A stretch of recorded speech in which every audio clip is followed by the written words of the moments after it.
Pemerintah Kabupaten Seram bagian Barat gencar melakukan vaksinasi COVID-19 kepada masyarakat. Kali ini aparat gabungan menyisir pasar desa Waimital, Kecamatan Kairatu, Kabupaten Seram bagian Barat. Para pengunjung pasar serta penjual yang belum divaksin langsung divaksin di tempat.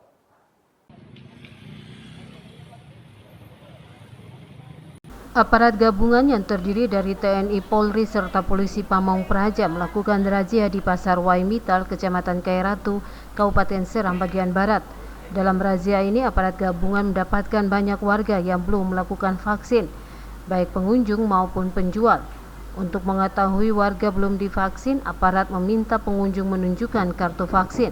Apabila tidak memiliki kartu vaksin, maka pengunjung dan pedagang wajib mengikuti vaksinasi.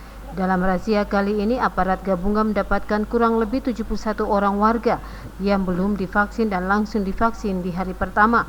Vaksin yang diberikan kepada pengunjung pasar adalah Sinovac.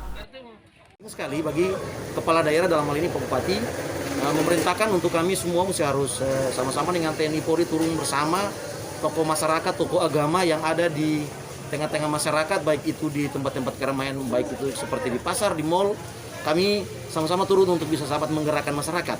Bagi yang belum vaksin, kami akan melakukan sweeping.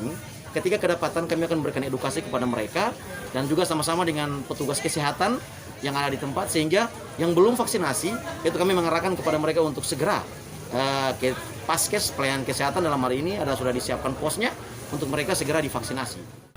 Menurut Kepala Bidang Trantip Satuan Polisi Pamong Praja Kabupaten Seram bagian Barat, Tommy, pihaknya bersama TNI Polri turun bersama tokoh masyarakat, tokoh agama ke tempat keramaian untuk mengajak masyarakat mengikuti vaksinasi COVID-19.